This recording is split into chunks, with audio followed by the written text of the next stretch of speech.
کابرا هەموو قەناعەتی بە کۆڵی ڕیشەوە ئەڵێ جن ناتوانێت پارە ببات جن ناتوانێت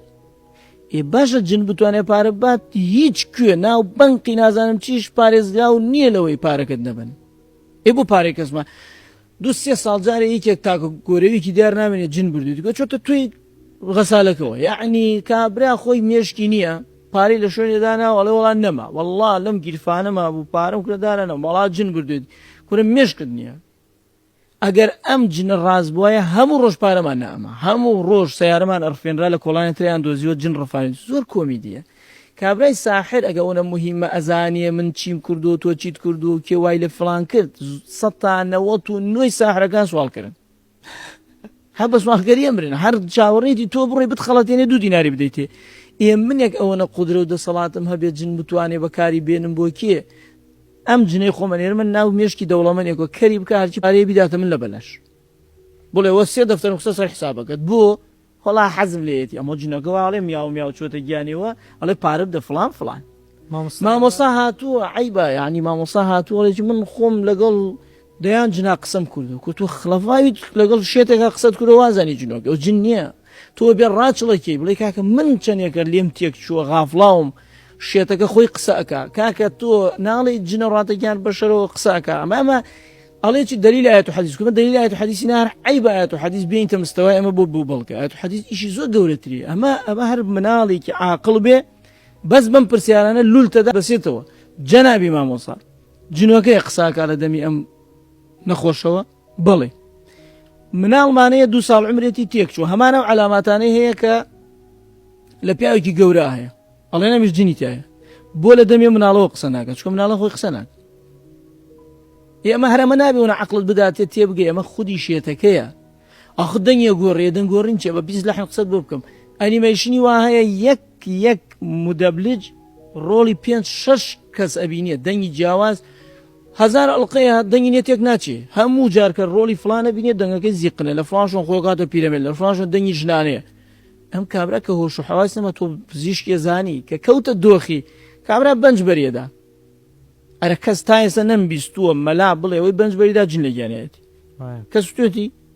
هەمان علاماتی ئەوەی کە ڕوقیە خوێندنە سەریە تایە دروستە بێ من برادرە ناسم ناوی بڵێ مەویشە ناسم کەسێکی دیارە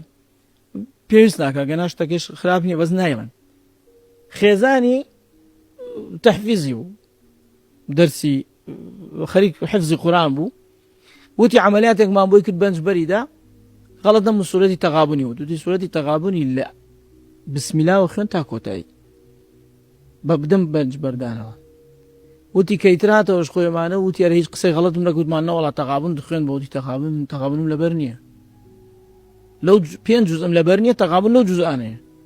وتمە وەڵا ئەو تەغاب لە ئەوڵ دەست پێکی تا ئاخر بەبێ غەڵەت خوێن تی وەڵڵایم تەغابنم هە لەبەر نییە ئەمە جناتە دەمی کۆ چۆن لەبەری نییە لە لا شعوریایەتی کە شعوری دێ لەبەرەوەی مراجعی نەکردووە و نەهاتووە نەڕۆیشتووە زای لەبەری نییە هەر بە خەتمەکانی تەغابن چۆتە بەشە لە مێژکەوە وەڵا کابرا بە ئەنگلیزی قسەکە ئەنگلیزی نازانی کە تو خۆت مامۆستا ئەنگلیزی نازانی ئەمە 4 کەلیمە فرنگفۆنی داوەتێکە وازانی ئەنگلیزی چیە زانی بڕۆ داینێ 6 پرسیاری جدی لێ بکە لە هەندەسە و لە جوگرافیا و بزانی چه زانی حەلە خۆت 10 کەلیمەی لە دایلۆکینە خوێنەواری نێ نەچۆتە مەکتەب خۆت 4 جا گوێی لەوەیە لە کۆمپانیای ئیشی کرد بێ زمانێ من ئەو خاڵۆم کە باسیم کرد لە زۆر حکایەتی هات لە ناو ژیانمانە خاڵۆم ئێسش هەلە خۆی تووڕابێ ماوەیەک لەگەڵ ئینگلیزەکانە ئیشی کردووە 8 جملە زانی ڕیزیەکە ئەگەر مناڵی گوێی لێ بگەڕێمەوە ئینگلیزەکەی تەواو هەر خۆ ئێمە کەوت ژنانەشمان بۆ دێنە نەخۆشخانە مامۆستا دکتۆری براش ڕەنگە زیاتر شارەزابێ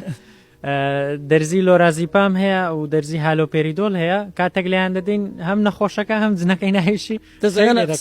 ئەخەون ئەوەش لای من زۆر پرسیارواچنم تەداخلی و مۆزانەکەم ئەخەوێت جنۆکەی یعنی ئەم جنۆک بەس من تێبگێنن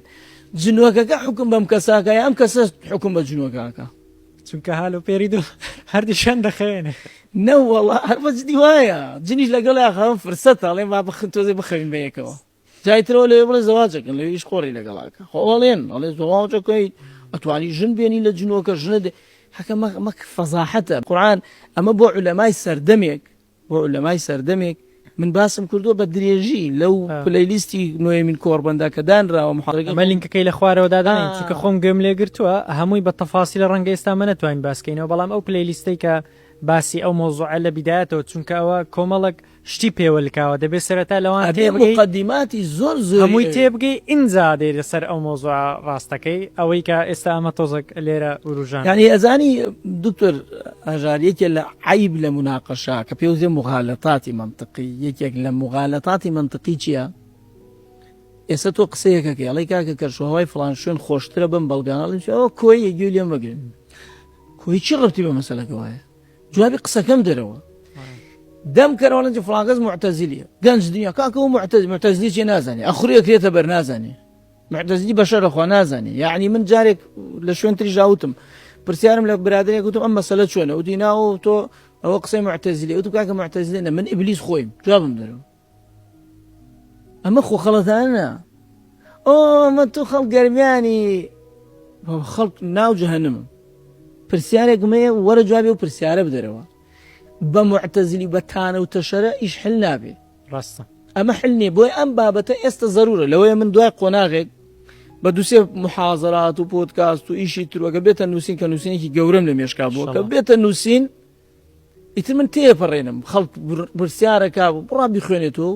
الحەمدولillah تەسیرشی بووە هەیە ینی زۆر مامۆسای باشمانەیە عینەن هاوڕای من عەلامەی گەورە بڕاین بەم مەسەلانە هەر لە لێرەی خۆمان دکتۆر ئیدریس کاریتانی محاضرەی کێ لەسەر ئەو مەسەلەی جنۆکۆمانە دکتۆر محمود زمناکۆیی دیبێت و محاضرەی بزای مشکلە چییە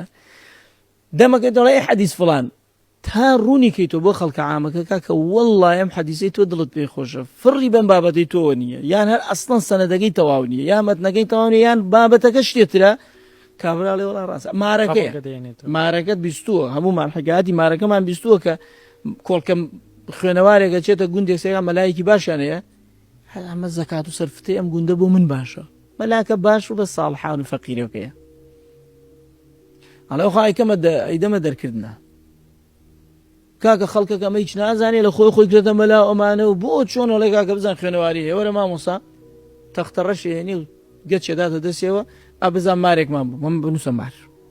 ئەیش خوێنەوارێ باشە میم و ئەلیف و ڕائەکەومە مارە ئەمیش ڕستمی مارەکاڵی تۆ خواوە مارەیەوە مارە شتێ وڵاوی تو مارەڵی بەخوا مە شتەکانی ئاوایە ئەڵێ وڵات دەرچ تۆ بە مەلامەت بڕێک لەمانە بە ئەی حەدیسەکەی بوخاری ئەی حەدیث هەنازانی چییە کابرا ناگێ کابرا وتی تەلاقت کەوتووە وتی تەماحی ژنی پیاوێکی کردو بوو قسەیاتە دەمێ هاتم بۆ لای شەرعی کەوتی فرسەتە تەلاقی خەم خۆمەی خوازم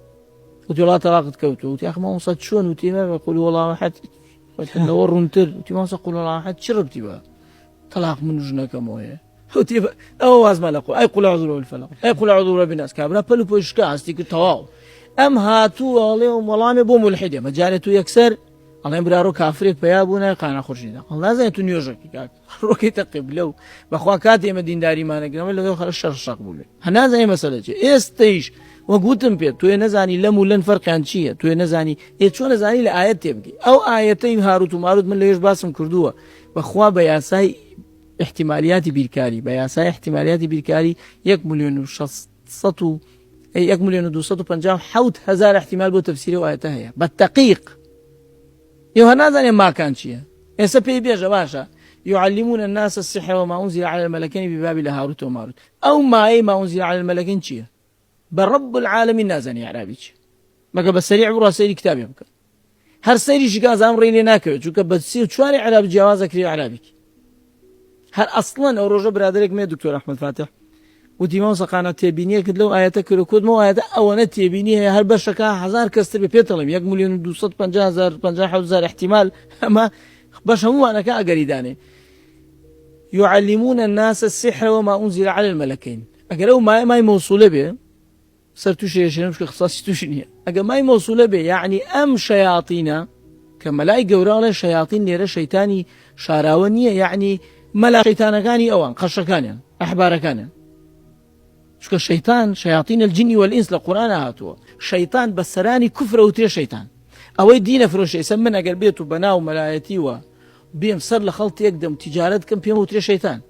ئەو شەیتانانەی لە بەنی ئیسرائیل مابوونەوە دوو شتیان فێری خەڵکە کرد دوو شت یەکیان سحر بوو یەکیان ئەوە بوو کە بۆ هاروت و ماروت دابەزی بوون کەواتە ئەوەی هاروت و ماروت ڕەبتی بە سحرۆنی هەر سفر ڕەبدا نامێنێ بۆ دووشت من ئەگەر بڵێم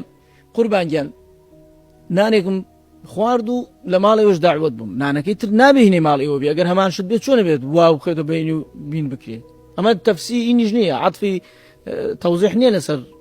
موضح نییە لەسەر موضح هەر دووشتی جیاوازن يعلمون الناس السحر وما أنزل على الملكين دووشتیان فێری خەڵکە کرد سحر و ئەوەی بۆ دوو فریشتەکە دابەزی کەواتە ئەوەی بۆ دوو فریشتەکە دابەزی علمێکی جیاواز بووە علمی دین بوو حکمت بووە لەوەیە شتێک بوو بێت فێریان کرد بێت چۆن ئاشتەوایی یەکەن چۆن بینتان تێکەچێت مثلا سحرش چییە سەیوانڵێ سحر چۆن نیە لە قورآنە باس کراوە هەیە بەس ئەوە نییە تۆ تێگەیشت ڕەبتی بە جنۆکەوە نییە ئەوە نییە تۆ زاڵکات و مویەکوالیەکەم و ئیتر ژیانی تێکەدەم سحر فەنێکە کە شاراوەیە من ئێستا لەم ژوورە تۆ توانی من داعوت کەی بڵێ مامۆستا قانع 10 دقە دانشە کتابێ بخوێنەوە ئیستا دێم ئیشێکمێ و دێم دەسەکەینە بەرنامەکە بخڕێک لە پاڵ منە بخەیتە ئیش دووکەڵەکەی تلیاک بێت موادی مخدر بێت بچێ دەلوتم دێمەوەی کوژێنی تۆ دەسەکەی دەقسەمشە لە خەمە گۆرانیت بوڵێم خستمەتە سەر خەتی ئەسڵەن من شێت کرد ئەرە بۆ دووکەڵە هیرۆین کردە لوت منە شتێ ئەوەت کردە ناو چایەکڵێ ئەم شەربەتە ئەم چایە بخۆ ئێستا دێمە خزمەتت کە من تێکەچمەڵی وڵی من نازانم چوومە ئەو مەجلیسە و حەلە خۆمە بڕێ قسەم کرد ئەوە سحرە بەس ئایا جن و شەیتان هاتە و وای کرد لە مێش منە من وتومە سحر شتێکی فیزیاییە وەکو داو دەرمان یان قسەیە پێغەمبەری خوا صلی الله علیه وسلم بە نەسی حەدیثە فەرمێ إن من البيان لسحرا لم قصر لم من تصدق وتوما معنا شد نادا ندميكو بيان سحري خويه بيان كياندن سحري خويه مجالباتي السحر ممكن شو لاقي الدكتور عثمان الله بجيد الدكتور عثمان أو اشتيب كنت كاك السحر أميتوتها بدو دقهاتي من حربة تماما من بدو قصة قناعات بممكن بيهم لفلان شو قصبكم مثلا پێغەمبەری خوا صلی الله علیه و سلم فەرمێ إن من البيان لسحرا یە سحر چیە جنە چێت یعنی قسەی بکەم من تەأسیر لە تۆ بکەم جن هاتە گیان تۆ شەیتان کاریگەریەکە خۆت نازانی چۆن کاری تێت کرد نادیارە هەروایە لە سەیری قاموسکە السحر ما خفي سببه ئەوەی هۆکارەکەی دیار نەبوو پێوترێ سحر هەر لە قاموسە ئەڵێ ويقال للطعام السحر خواردن پێوترێ سحر چونکە کە خۆی نازانی چۆن ئەتگەشێنێتەوە چۆن مایدەت تێکەدا چۆن سیستەکە چۆن پرۆتینت زیادەکە لە بەرچاو تۆ نییە لە ناوە بە شاراوەی خۆراک کاریگەری خۆی هەیە وتومە سحر ئاوها علمە خەڵک فێرەکەی ئەوە نییە دەورە ئەکەنەوە جەماعەتی گەشە پێدانی مرۆی چۆن کاریگەری خێتە سەر بەرامبەر ئێوە سحرت فێرەکە بەس سحرێکی حەڵاڵە یعنی کتێب هەیە یەک ئوسلوب الإقناع الناجح یەک کتێبی گەورەیە شێوازی قەناعەت پێکردنی سەرکەوتوانە كيف تؤثر في الآخرين أما هم كتابة شلون كارك إذا سرواني تر أسلوب جاروي على الناوي لبركة بس إذا ناوي بينو كاك فلان هلا بالضبط تأثير تيكا